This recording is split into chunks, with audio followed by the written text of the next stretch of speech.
Hey the internet, this is Lark. I finally escaped the evil witch's tower and have been celebrating by playing an MMO, if you can believe it. It's called Echo of Soul. It was made in Korea by Envious, spelt like the word envious, with only the bare minimum vowels. Originally released in Korea in September 2013. If you like dungeons, you might dig it. Now, if there's one thing that I know in my heart, it's that if you can play a bard, then you should. I like bards, I don't know why. Everything I've experienced in the game is through that lens, so your mileage may vary, obviously. Overall, I would describe this game as comfortable, comforting maybe. While I don't feel like there's any glaring holes in the game, it's hard to find anything to really recommend it either, and I want to recommend it. It's nice, it's fun. So hold tight while I damn the game with faint praise. If you like the general structure of Korean MMOs, you'll find it all here, albeit streamlined for the Western audience. A stamina system for minor stat increase. Every quest NPC makes a joke about why they can't do the quest themselves. There's a system of forced interaction that skips the social part and encourages spamming invites to everyone in an area. Questing is pretty standard, very streamlined. It's designed to guide you through a zone quickly. The game feels very much like it has been streamlined to remove all the things that the original Eastern audience enjoys that the typical Western audience doesn't, which is what we've come to expect from these kind of arrangements. You can almost physically feel the scoops they've carved out of the quest to avoid being called grindy, and honestly, I'm pleased about that. If anything, I'm nothing if not a product of my environment. I've been reading all the quest text, I've been very good, and it still felt pacey enough to keep me on that one more quest hype, always wanting to just go over that next hill sort of feeling. The combat feels very satisfying.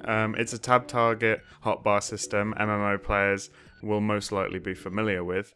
There's some nice synergy between abilities very early, and the game doesn't make you wait to give you a decent set of tools, and it felt good to get the training wheels off sooner rather than later. I imagine it may be a little intimidating for a new player, but the difficulty curve for solo quests is such you can happily face roll without getting into too much bother. You'll go a little slower, but it's not what you call a barrier to entry.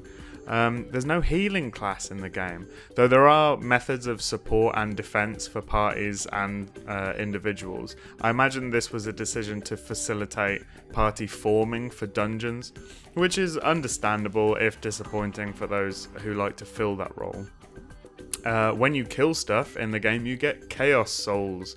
You can convert these Chaos Souls into different types of other souls. It's random which souls you get out of this process, so make sure you perform all the rituals necessary to appease the Dark Lords of RNG.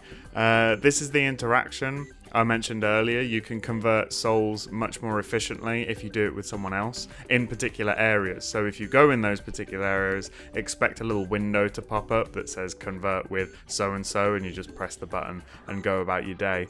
You need the converted souls for special combat buffs that operate as like a 2-minute cooldown, but you can choose which one you want to pick. Some are more offensive, some are more defensive. They're quite clearly tailored for certain classes and specs, so there'll be a quote unquote correct one to pick for your build.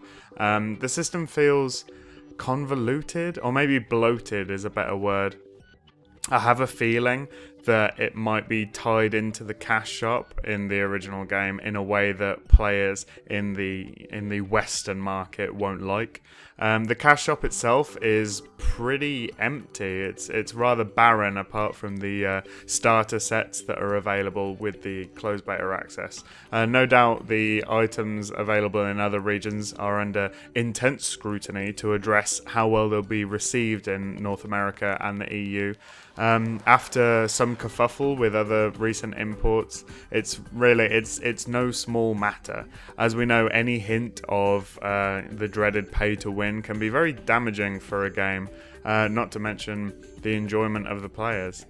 What else? The world is huge, but some zones are very small, with 2 or more really tiny areas connecting larger ones.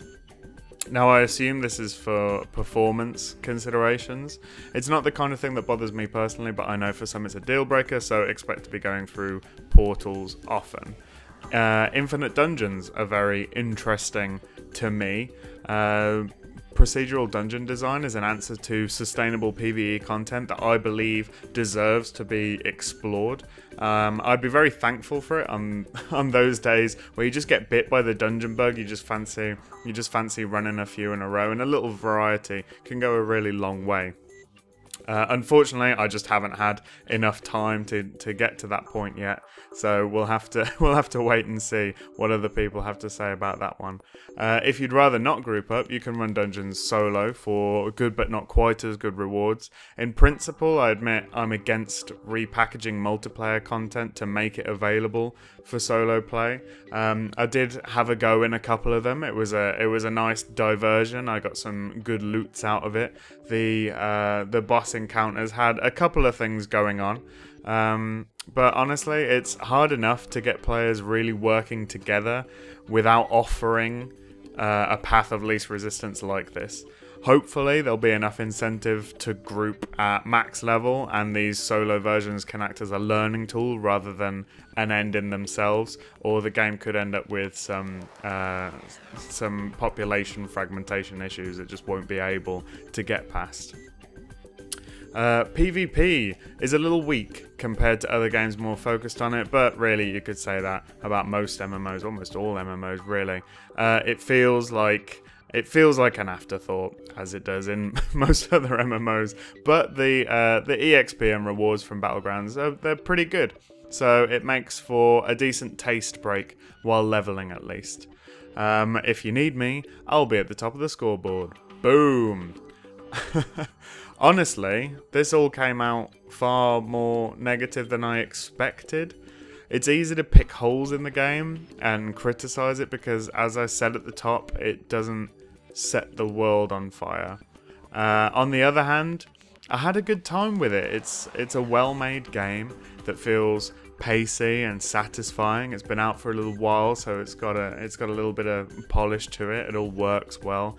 There's plenty to do, and even though it all felt familiar, I certainly wasn't bored. So Echo of Soul doesn't reinvent the wheel, but I don't think every game has to. It hits all the familiar notes without ever really stretching your expectations. It's comforting, it's enjoyable, it's a pair of slippers and a DVD on a Saturday night. I just wish it had a selling point to just get really excited about. The infinite dungeons may be that for some people. We'll have to wait and see. So, is there anything I missed? Is there a reason to get really excited about this game I haven't covered? Please let us know in the comments below. Hit like if you're excited about this game, or you think that talking about games is a worthwhile endeavor. It makes me smile. Do it. Just hit the button. Do it now. I'll wait. And hit subscribe for many and varied wonderful things from wonderful people. And I'll see you again really soon. Okay, thanks. Bye!